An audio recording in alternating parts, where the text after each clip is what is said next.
আর কত কষ্ট দিবি মা?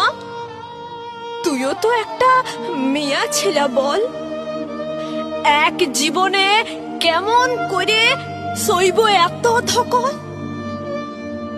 সবাই কেনে মনে করবে আমরাকে ছোট ছেলের খেলনা, কাজ ফুরাইলেই ছুড়ে দিবে আমরা এত ফেলনা?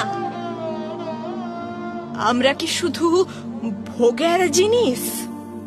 ফেলবো চোখের লর? কিসের জন্য জন্ম দিলিস? কোরআনে লাগছে ডর। পরের জন্মে আর মা যেমন বিটি ছেলে না হয়, জোড় হাত করে বর মাগছি, মেয়া জনম লয়। আমার দু চোখে আগুন জ্বলে, আমার ভিতর শত সিনি। আমি করি লালন পালন সুজলা মেদিনী। আমি দশভুজা, দুষ্টকে দমাই রাখি। যারা আমার ভক্ত হবে তাদের দুঃখ নাসি।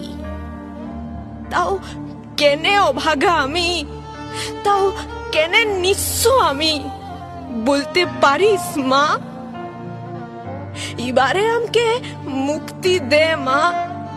হব নাই আমি উমা, হব নাই আমি উমা, হব নাই আমি উমা।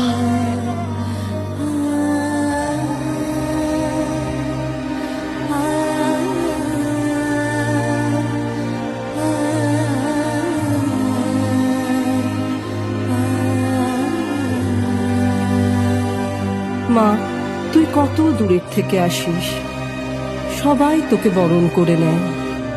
আমরাও তো মায়েরই জাত, তবে কেন এমন অশুভ অন্যায়?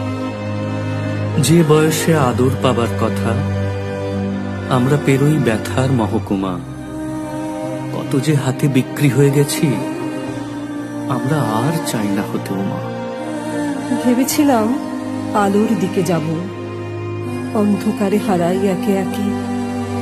আমরা কিন্তু আলাদা নই কেউই, সমাজ তবু অন্য চোখে দেখে। তোরই তো মেয়ে, নাম আমাদের যা হোক, কেউ নাফিসা, কেউ হয়তো ঝুমা। এই জন্মে কষ্ট পেলাম এত, আমরা আর চাই না হতো মা। তুই যদি তোর 10 হাত দিয়ে মাগো পারিস সব দরজা খুলে দিতে, তুই যদি তোর স্নেহের আঁচল দিয়ে পারিস রে মা কষ্ট শুষে নিতে, আমরা তবে আবার পাবো ডানা, আমরা তবে ওড়ার আকাশ পাবো। 2 হাত থেকে শেকল খুলে ফেলে একদিন ঠিক কোথাও উড়ে যাব। এমন হবে, এমন হতেই পারে। সবাই যদি চায় আমাদের ভালো, অন্ধকারের নষ্ট গলি থেকে